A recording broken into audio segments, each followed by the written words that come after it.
What's going on, nation? I'm Scott from MuscularStrength.com, and today I'm going to share with you guys an exercise that's going to help you add an inch to your biceps, and I can say that because it's helped me. Guys, my biceps have always been a problem area for me, and lately they've been bigger than they've ever been because I've been attacking them with so much volume and so much weight that they can't do anything else besides grow. And I'm going to share that with you guys right now. And I've talked about this exercise a few different times in other videos. It's actually going to be a staple exercise in my Cheat and Recover program, which is coming out very soon, so make sure you guys get ready for that. But I've been teaching this exercise to people in the gym and some clients that I have, and there's one thing that I notice right away. Now, the reason why we're doing cheat and recover reps, really quick, guys, we're utilizing cheat reps to overload the muscles with as much weight as humanly possible for 8 repetitions to really spark some muscle growth. Then as soon as we're done the 8 cheat reps, we do 8 recover reps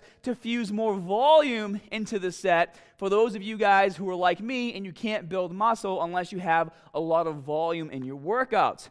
But what I notice, and I'll show you guys what a set looks like real quick, when you do your cheat reps, there is a difference between lifting heavy and overloading.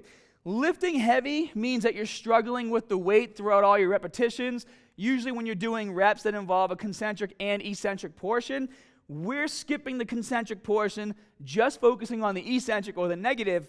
So what that means is you guys need to grab weight that you can barely handle throughout the entire negative, okay? And it's gonna look something like this. So when you do your cheat reps here, and remember, you're doing 8 in a row, you're going to get into the starting position, and you're going to fight the negative all the way down. And the first repetition should be difficult to do. And then as soon as you get to the bottom, make sure you get a full extension, you're going to lean forward, you're going to use momentum to throw the weights back up, and then you're going to go into your second rep. And again, you're fighting the negative as hard as you can. And when you get to the bottom, again, reset, come back up, and fight the negative. And you're doing this 8 times in a row. And the problem is, if you're not lifting heavy enough, you're not going to get the kind of muscle fatigue that you really need to get that deep, like some deep tears in those biceps to spark some growth. Your muscles are 40% stronger during the negative of any exercise that you're doing. So if you're normally doing bicep curls with 30 pounds, 40 pounds, or 45-pound dumbbells, when you come over here and you're doing the slow negatives, you should be grabbing like 50s, 55s, or 60s and really fighting that negative as hard as possible. Like, once you finish these first 8 reps, you should pretty much feel fried. That's how I want you guys to feel. Like, you shouldn't finish these 8 reps and then throw the dumbbells out of the way, and then do your recover set, and then feel like you have plenty of energy and you can rep these things out for like 20 reps. The 8 repetitions that you do during the recover should feel just as hard as the 8 repetitions that you did for the cheat.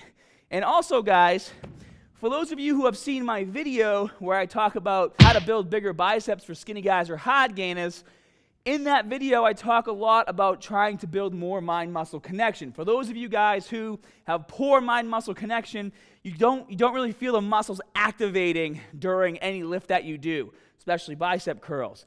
So in that routine that I gave you guys, there's 3 different exercises.